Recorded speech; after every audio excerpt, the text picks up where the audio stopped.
Blood builds in Elden Ring are completely overpowered, especially with these two swords here. If you use them right, you're going to plow through and demolish any encounter you have with an enemy, or a boss even. And one of the best things about these swords is you can get them so quick and easy. It's 20 minutes in from creating a new character. You can get these. Seriously, it's so easy. The swords in question here are the bandit's curved swords. I have them at plus 18, and the maximum you can have them is actually plus 25. Also, I have seppuku, which is an Ash of War, the best Ash of War for blood loss in the game on these both swords.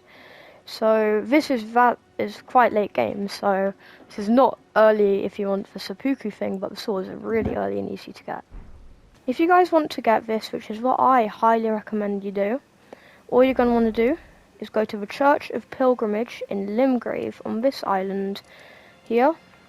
If you have just started from the first step, Point of Grace, I am going to show you the way on how to get there really easily with minimal enemy encounters. If you want to skip to the actual farming route or method, I recommend that you skip to the time on the screen now. Right guys, I'll see you there.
Right guys, now we are at the Church of Pilgrimage, or the farming location for these swords.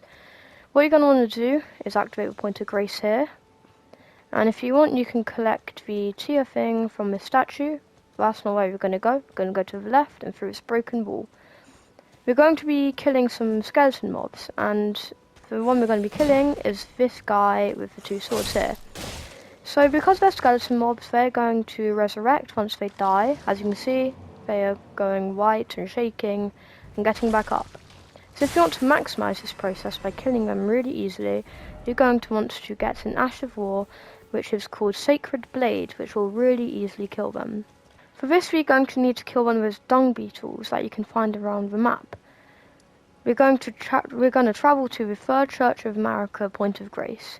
From the first step, that is along this way. Let's go the way we went before. So we go down here, all the way to the Agil Lake South Point of Grace. You go along this road, you carry on going, and when you get the option to go left or right, go right, carry on going. If you want, you can claim the Mistwood Outskirts Point of Grace, and carry on going under the bridge, and you should get there. Alright guys, once you're there, claim the Point of Grace and the teardrop there if you would like it. Get on your horse and go to the left here through this crack, and go to the left again and follow my lead. We're going to go across the lake, and the beetle is actually going to spawn here. but I have already killed it to get the Ash of War, so I can't show you guys me killing it, but it should spawn right by this bush and this tree, and you know you're in the right place because there is the gust of wind coming from the ground there. But of course, we're not going to have that Ash of War for nothing. We are actually going to need to equip it onto one of our weapons. If you need that, we are going to travel to the gate front, which is here, and we're going to actually pick up in the gatefront ruins the whetstone knife. And what this is going to do is unlock us a optional thing, Ashes of War, in any point of grace around the map. From the first step point of grace, you're just going to carry on going along past the Church of Ella and to the gatefront ruins. Although do be aware, because these enemies are very tough, especially if you are new and have just started with the game. So I recommend that you use stealth. That's R3 on PlayStation to crouch.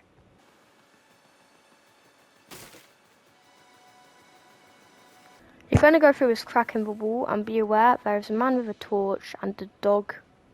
So the dog is very fast. I recommend that you do kill these two. They are not that hard, although try not to get the entire attention of the camp though. As you can see, I'm going to wait for Spearman to come, even though I can really easily kill them because I'm quite late game. But our goal is to actually run down this staircase, and if you get spotted, it doesn't really matter. You can just run past them because they're not going to come down here. You're going to want to open this door, it should be closed before, and open the chest here. You should get the whetstone knife and I think an iron blade with it. It's not a weapon, it's like a key item. So anyway, now travel back to the closest point of grace to you, and that option should be unlocked. As you can see, you should now see the Ashes of War thing, and if you want to put it on the weapon, click on the Ashes of War and click on whatever weapon you would like. So I am going to use the Uchi-Katana. That actually does have the Sacred Blade thing on it because I've put it on. So that's now the Sacred Uchi-Katana, if you want to do that. If you want to put the Ash of War in a weapon, just click X or whatever it is to inspect it, and then click the Ash of War you want. So I'm, in this instance, Sacred Blade. You're going to want to click on that and go off. Back at the Church of Pilgrimage, we have our Sacred Blade weapon equipped. We're going to want to click L2 on the skeletons to instantly kill them and not allow them to get up again.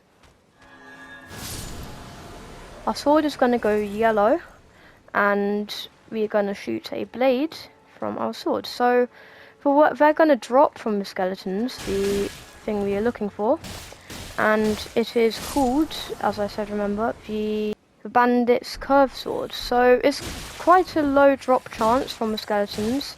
I may have just gotten lucky and gotten it this time, but they do have a lot of other drops. Yeah, I see this, the Human Bone Shard. So I am not going to show you me killing that enemy a lot of times, because I remember it is quite slow, not a small drop chance. Although, what happened with me, and I think this is happening with everyone, you kill that enemy around 5 times the first time you get there, and it should drop. And then you kill it another 20 times and it should drop again. So if you have the time and effort to actually get these two weapons, I highly recommend you do, because they are going to maybe even bring you into late game. They're so good, guys. So if you found this video helpful and really enjoyed watching it because it was fun to you or whatever, and if you're going to watch me frequently for these tutorial videos, please consider subscribing because it would mean a lot to me. Or don't.